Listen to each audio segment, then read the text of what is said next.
In this video, I'll show you how to back up your websites and restore them when you need to.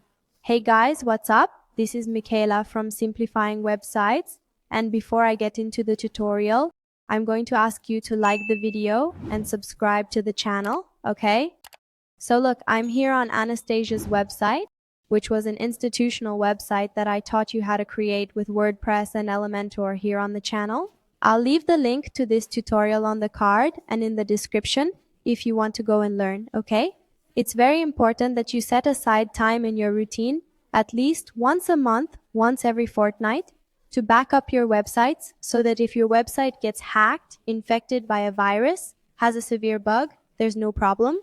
You have that backup so you can get your website back to the way it was, recover your work, okay? So it's very important that you do this and that you teach your clients to do it too. I like to use the all-in-one WP migration plugin. You'll access your website here, you'll log in, you'll access it, you'll come here to plugins, add new, search for all-in-one. It should already appear here. That's it, all-in-one WP migration, right? It's already installed. If you've made your website with Hostinger, then it's already installed. It's already here, okay?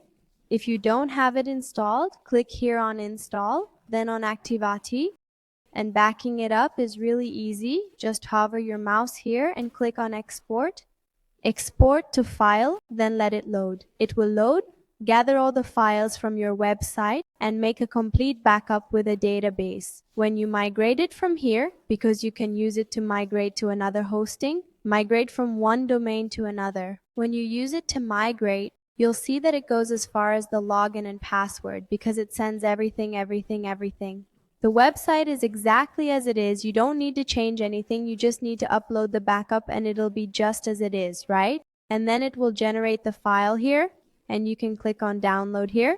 If your file is getting too big, you can check that there aren't any unnecessary things weighing it down. For example, go to Appearance, Themes, and see if there aren't any themes here that you're not using. We only use one. Then, if you have several themes, you can click on Delete in the themes, which is it. You're adding files, making the website heavier. Here in Plugins too, and Installed Plugins, see if there aren't any plugins, like this one, for example, that we're not using, that are installed here.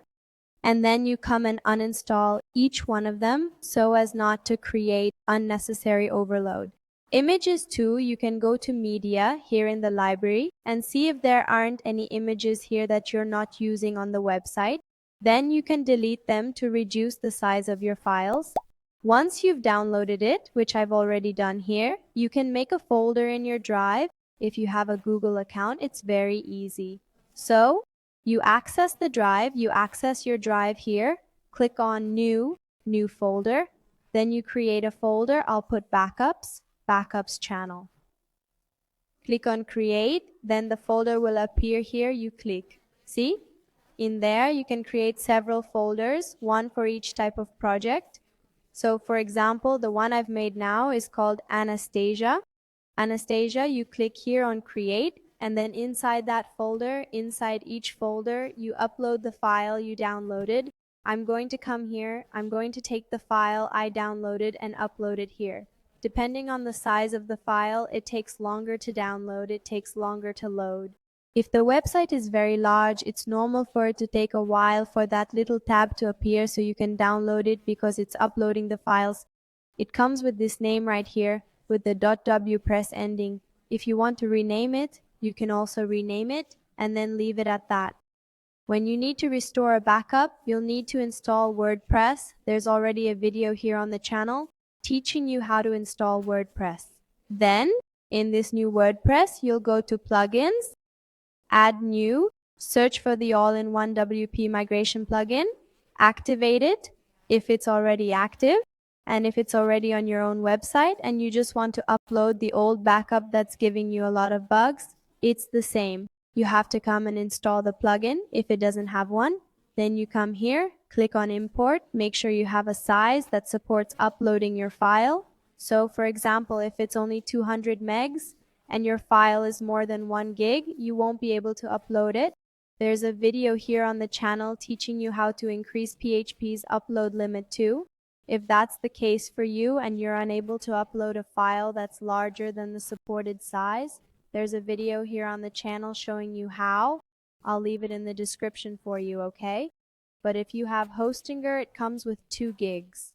They've been upgrading it to 2 gigs for a while now, so you can upload it easily. Then you just come and import your file here. If it's already on your computer, you come and import it. If not, you download it from your drive. Just drag it here and it will load. Again, depending on the size, it will take longer. And just click Continue here. It's subscribing to all the files. Then click Finish, and if you access your website, it will be just as you put it. Mine is still the same because I uploaded the same file here, right, just to show you. But that's how you do it, okay? So get into the habit of making this backup because I guarantee that these backups will save you many times, okay? I hope you enjoyed it. If you liked it, leave a like on the video, subscribe to the channel, follow me on social media. Cheers, see you next time. Bye.